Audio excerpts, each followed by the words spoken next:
So these last few days I have been sitting in front of the computer for hours.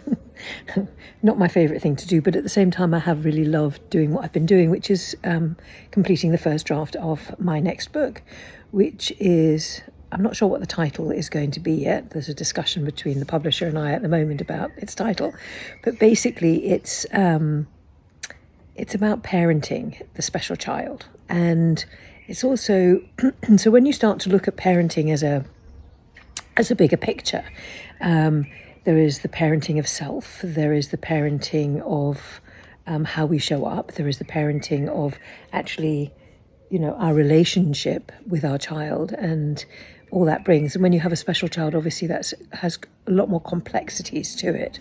But the piece that I wanted to talk about this morning, as I'm sitting here just pondering on my life, was I started to look at more deeply into archetypes. I love archetypes.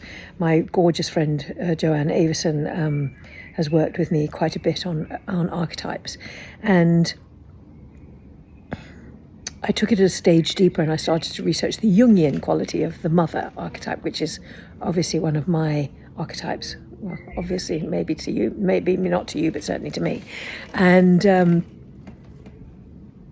there's a counter side to that too. Well, there's not so much the counter side to it, but when you start to explore it and you explore how you were parented, so how much did your mother hold you? How much did your mother hug you? I mean, just using this as an example, how did your mother relate to you? How was your mother around you? Has such a profound impact on how we experience the world. Unfortunately, I had a mother that birthed me far too young and had come from a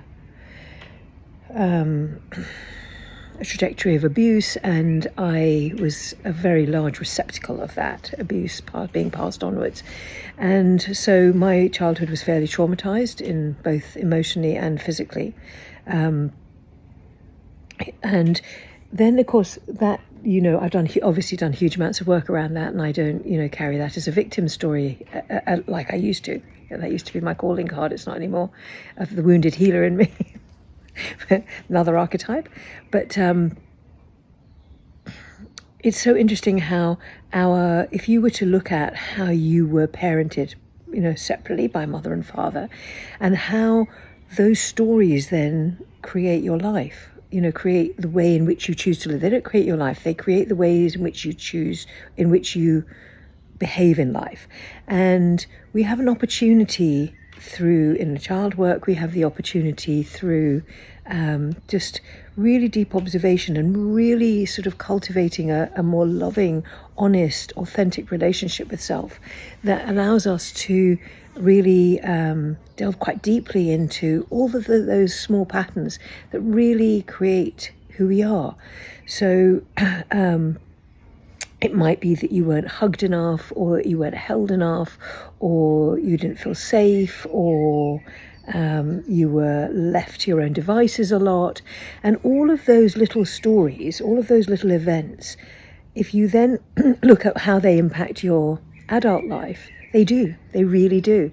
Because, if you're somebody that really needs that physical contact, it's because you lacked it, or you had it and you loved it and you want more of it. But I think so much of our adult experiences and our what shows up as unmet needs in us is just the unmet needs that we didn't get in our childhood. And of course that does relate to our primary and first caregivers, which were your father if he was there. Mine was fairly absent in the early part of my life, and the mother who had her story and did her thing. So I wonder if you've actually really looked at the kind of patterns that you have carry with you through those smaller aspects of our being. Well, they're not small at all, actually, because when a baby comes in, it needs to be held, loved, made to feel safe, fed, obviously, connected with, but also what's your relationship with food in relationship to mothering? Did your mother, give you food as a way to stop you crying? I mean, there's so many little things that you could look at in terms of how you came in, not with any blame or shame, because there's no necessity for that and it doesn't help anyway, but just as a way of understanding yourself a little bit better. And the more we understand ourselves, the more we can bring self-love to ourselves, the more we can love ourselves, because we're no longer at the mercy of that critical voice or those behaviours that really don't serve. Anyway, I'm hoping my book is useful when it comes out. I'm sure it will be.